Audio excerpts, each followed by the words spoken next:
Morning, folks. It's Pastor Mike here in the study.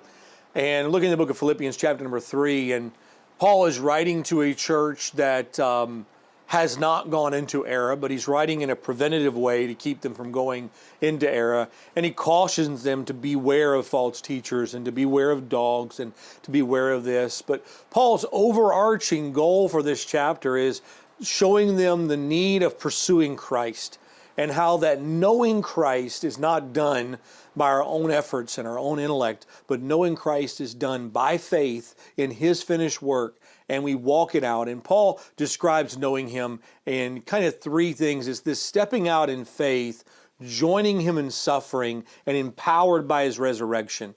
And Paul understood that he could not do what he was doing apart from the power that God gave through the resurrected Lord, and that he couldn't face the suffering that he was going to face unless he was walking out and knowing Him. But then he also understood that knowing Christ was worth it all.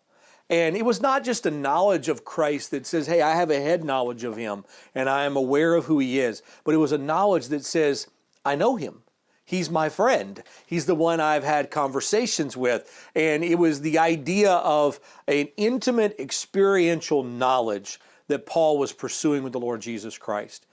Amen. If I could encourage us as a church family to do anything, and that would be to pursue a knowledge of Christ that is not head knowledge, but it is actually an experiential knowledge where we have spent time in His Word, we have spent time in prayer with Him, we've walked with Him, and we've talked with Him, and we have a genuine live fellowship with the Lord Jesus Christ because we know Him. You know, you think of anybody in history that you would like to meet. Think of anybody present day that you would like to meet. And we all understand the reality is you can meet somebody and you can meet them multiple times but never know them.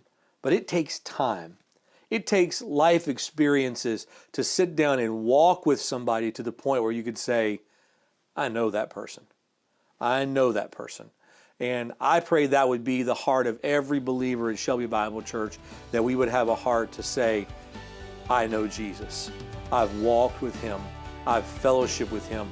I know Him personally. Well, folks, I hope this will be an encouragement to you. We'll see you next time in the study.